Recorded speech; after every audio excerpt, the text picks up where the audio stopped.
जो मौसम में डिस्टर्बेंस आ रही है, लगातार बेमौसमी बरसात आ रही है, क्या वजह इसकी सबसे बड़ी? अभी जो करंट एग्जिस्टिंग वेदर है ये वेस्टर्न डिस्टर्बेंस के चलते है। अभी ऑलरेडी एक वेस्टर्न डिस्टर्बेंस है जो है वो एग्जिस्ट कर रहा है और एक फ्रेश वेस्टर्न डिस्टर्बेंस एक्सपेक्टेड है कि 5 तारीख को शाम से आना शुरू हो जाएगा। इसका आम जनजीवन पर क्या प्रभाव पड़ रहा है, किसानों पर क्या प्रभाव पड़ रहा है इस चीज का? हर एक रेगुलर कुछ दिन बाद बारिश शुरू हो जा रही है, बारिश शुरू हो रही है। तो इसके चलते क्या हो रहा है कि हमारा जो क्रॉप पैटर्न जो है उस पर मेजर असर पड़ रहा है। जब मानसून आती है उसके बाद गर्मी कम होने शुरू हो जाती है उसके बाद, तो इस बार गर्मी कब तक जा सकती है, कितना टाइम रह सकती है, लंबी चलेगी या कम होगी इस बार? जहाँ तक हमारा एक्सपेक्टेशन है, हमारे पुणे ऑफिस है उसके अनुसार मानसून तो नॉर्मल ही रहने वाला है। मानसून तो नॉर्मल ही रहने वाला है और हम ये एक्सपेक्ट करते हैं कि सपोज करिए जैसे 5 को एक वेस्टर्न डिस्टर्बेंस आता है, उसके बाद कोई नया वेस्टर्न डिस्टर्बेंस नहीं आए तो हो सकता है वेदर पैटर्न चेंज हो या फिर यहाँ पर गर्मी शुरू हो जाए। किसानों को क्या करना चाहिए? किसानों को सोचना चाहिए, फसल तब्दीली की ओर बढ़ना चाहिए। किसानों को जो है हमारा जो अपडेट है वेदर अपडेट देखते रहें और अकॉर्डिंगली जैसे बोनी का टाइम हुआ या फिर कटनी का टाइम है उसमें आपको ये करते रहें, मतलब कि वो सावधानी बरतते रहें। बहुत बहुत स्वागत है। जो मौसम में डिस्टर्बेंस आ रही है, लगातार बेमौसमी बरसात आ रही है, क्या वजह इसकी सबसे बड़ी? देखिए इसका अभी जो करंट एग्जिस्टिंग वेदर है ये वेस्टर्न डिस्टर्बेंस के चलते है। अभी ऑलरेडी एक वेस्टर्न डिस्टर्बेंस है जो है वो एग्जिस्ट कर रहा है और एक फ्रेश वेस्टर्न डिस्टर्बेंस एक्सपेक्टेड है कि 5 तारीख को शाम से आना शुरू हो जाएगा।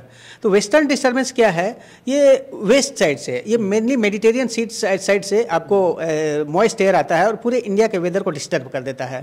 तो उसके चलते अभी आप मौसम में देख रहे हैं कि बेमौसम बारिश जो हो रही है, टेम्परेचर जो लो है उसका इफेक्ट है और ये जो है इफेक्ट है परसों तक रहने की संभावना है। आज के बाद थोड़ा कम होने की संभावना है, मतलब कि आज 3 तारीख है, 4-5 को आपको थोड़ा कम होगा, लेकिन 5 को फिर से एक वेस्टर्न डिस्टर्बेंस आने वाला है। उसके बाद वेदर जो है मतलब कि फिर से थोड़ी बारिश की इंटेंसिटी बढ़ने वाली है पूरे पंजाब और हरियाणा में। जो आम बारिश होती है, आम बरसात होती है, उससे बड़ी मात्रा में बरसात हो रही, मई महीने में इससे ज़्यादा तो कभी बरसात नहीं हुई होगी। देखिए मई महीने में यूजुअली हम एक्सपेक्ट करते हैं कि वेदर जो है गर्म रहेगा और टेम्परेचर जो है आपको 40-42 के करीब रहेगा और लू लक्षण रहेंगे। जब भी बाहर रहेंगे तो हम लू के अनुसार हम ये लेकर चलेंगे, सेफ्टी लेकर चलेंगे, लेकिन अभी तो ऐसा वेदर है नहीं। अभी जो करंट एग्जिस्टिंग वेदर है पूरे पंजाब और हरियाणा में हम देख रहे हैं कि जो मैक्सिमम जो टेम्परेचर होना चाहिए उससे 10 से 13 डिग्री जो है टेम्परेचर लो चल रहा है मैक्सिमम टेम्परेचर, और मिनिमम टेम्परेचर जो है 3 से 5 डिग्री लो चल रहा है। तो इसी से आप एक्सपेक्ट कर सकते हैं कि टेम्परेचर जो है कितना लो चल रहा है। इसका आम जनजीवन पर क्या प्रभाव पड़ रहा है, किसानों पर क्या प्रभाव पड़ रहा है इस चीज़ का? देखिए किसानों पर तो ये मेजर इफेक्ट हो रहा होगा। आप भी देख रहे होंगे कि जब फरवरी, इस साल जो फरवरी में काफ़ी वार्म फरवरी रहा था और उसके बाद ये वेदर पैटर्न जो है जैसे मार्च के बाद धीरे धीरे गर्मी बढ़नी चाहिए, लेकिन आप देख रहे हैं कि हर एक रेगुलर कुछ दिन बाद बारिश शुरू हो जा रही है, बारिश शुरू हो रही है। तो इसके चलते क्या हो रहा है कि हमारा जो क्रॉप पैटर्न जो है उस पर मेजर असर पड़ रहा है। जैसे इस बार आपने रियलाइज़ किया होगा कि जब आपको गेहूँ के कटनी का सीजन आया उसी समय बारिश हो गई, उसके चलते कुछ फसल खेत में बर्बाद हो गई, कुछ फसल गिर गए, कुछ जो ऑलरेडी कट चुके थे उनका भी नुकसान हो गया। तो इसके चलते क्या होता है कि किसानों को काफ़ी नुकसान होता है। और अभी जो वेदर पैटर्न चल रहा है ये अच्छा लक्षण नहीं है, क्योंकि हमारा जो मानसून जो है मई एंड में आता है या फिर जून फर्स्ट वीक में आ जाता है। तो ये मानसून पैटर्न जो है वो साउथ वेस्ट मानसून जो है एक वेल डिफाइंड वेदर पैटर्न है, जिसमें का एक बेसिक कैरेक्टरिस्टिक क्या है, बेसिक कैरेक्टरिस्टिक मानसून तभी फुल्ली एक्टिव होता है जब राजस्थान के ऊपर हीट लो क्रिएट हो जाता है। राजस्थान के ऊपर एक हीट लो क्रिएट होता है, उसके चलते क्या होता है वहाँ पर लो प्रेशर होता है, फिर मानसून जो है मतलब वन ऑफ द फैक्टर है। तो उसके चलते हम एक्सपेक्ट करते हैं कि यदि आपको यहाँ पर ये है मतलब कि अभी लो टेम्परेचर रह रहा है तो ये मानसून के लिए शुभ लक्षण तो नहीं है। तो मानसून की क्या संभावना, मानसून आएगा भी या नहीं आएगा या आगे बढ़ जाएगा? जहाँ तक मानसून की बात है तो मानसून प्रेडिक्शन जो है हमारा पुणे ऑफिस करता है। तो हमारे पुणे ऑफिस ने जो उसके बारे में स्टेटिस्टिक दिया उसके अनुसार इस बार नॉर्मल मानसून है, क्योंकि मानसून सिर्फ एक ही फैक्टर पर निर्भर नहीं करता, और भी फैक्टर नॉर्मल मानसून रहने वाला है।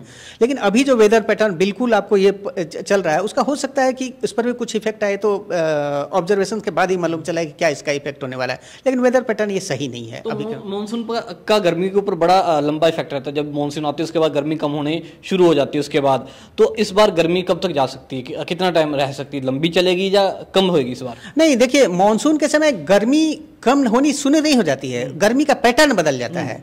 जैसे मई जो है, मई में जो गर्मी का पैटर्न जो रहता है वो ड्राई गर्मी रहती है, तो ड्राई गर्मी आपको उतना ज़्यादा परेशान नहीं करती है। जब मानसून आ जाता है तो वेट गर्मी आनी शुरू हो जाती है, टेम्परेचर रहेगा तो उमस लगता है, हाँ उमस लगता है, जो कि ज़्यादा इनकन्वीनियंट, जैसे आप कपड़े पहने रहेंगे बिल्कुल लगेगा कि अभी कपड़ा खोल दें, ये ऐसा फील होने लगता है। तो जहाँ तक हमारा एक्सपेक्टेशन है, हमारे पुणे ऑफिस है, उसके अनुसार मानसून तो नॉर्मल ही रहने वाला है, मानसून तो नॉर्मल ही रहने वाला है। और हम ये एक्सपेक्ट करते हैं कि सपोज करिए जैसे 5 को एक वेस्टर्न डिस्टर्बेंस आता है, उसके बाद कोई नया वेस्टर्न डिस्टर्बेंस नहीं आए तो हो सकता है वेदर पैटर्न चेंज हो या फिर यहाँ पर गर्मी शुरू हो जाए। लेकिन जहाँ तक आप बोलेंगे वेस्टर्न डिस्टर्बेंस का प्रेडिक्शन संभव नहीं है। हम जस्ट उसको ऑब्जर्व कर सकते हैं, 5-6 दिन पहले हम ऑब्जर्व कर सकते हैं। तो अभी हम देख रहे हैं कि 5 को एक ऑलरेडी वेस्टर्न डिस्टर्बेंस है, उसके बाद देखिए फिर वेदर पैटर्न हम एक्सपेक्ट करते हैं, यदि नहीं होता है तो फिर गर्मी बढ़नी चाहिए। एक मेरा आम लोगों के लिए सवाल है, ये वेस्टर्न डिस्टर्बेंस आम लोग नहीं समझ पाएंगे, ये क्या है? आम भाषा में, आसान भाषा में लोग समझ पाएं क्या होता है वेस्टर्न डिस्टर्बेंस? वेस्टर्न डिस्टर्बेंस क्या है कि देखिए इंडिया मेडिटेरियन सी है, मध्य सागर जिसको बोलते हैं, वहाँ से मॉइस्ट एयर जो है अफगानिस्तान पाकिस्तान से होता हुआ वो पूरे इंडिया की तरफ आना शुरू हो जाता है, जिसका कि प्रेडिक्शन संभव नहीं है। जब मेडिटेरियन सी में एक हाई प्रेशर का बेल्ट बनता है, फिर इधर ये लो प्रेशर का बेल्ट बनता है, यहाँ से आना शुरू हो जाता है, अफगानिस्तान पाकिस्तान को होते हुए इंडिया को हिट करता है। और वेस्टर्न डिस्टर्बेंस का एक पैटर्न क्या है कि कभी कभी हिट करेगा, सपोज करिए कि बिल्कुल नॉर्थ साइड में हिट करता हुआ आगे निकल जाता है, थोड़ा सा साउथ हो जाए तो फिर आपको इस तरफ भी इफेक्ट करना शुरू कर देगा, पूरे इंडिया को इफेक्ट करना शुरू कर देगा।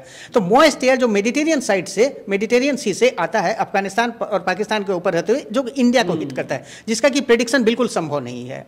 हम लोग जस्ट ऑब्जर्व कर सकते हैं, वो भी 5-6-7 दिन पहले। अब किसानों को क्या करना चाहिए? किसानों को सोचना चाहिए फसल तब्दीली की ओर बढ़ना चाहिए, क्या करना चाहिए किसानों को?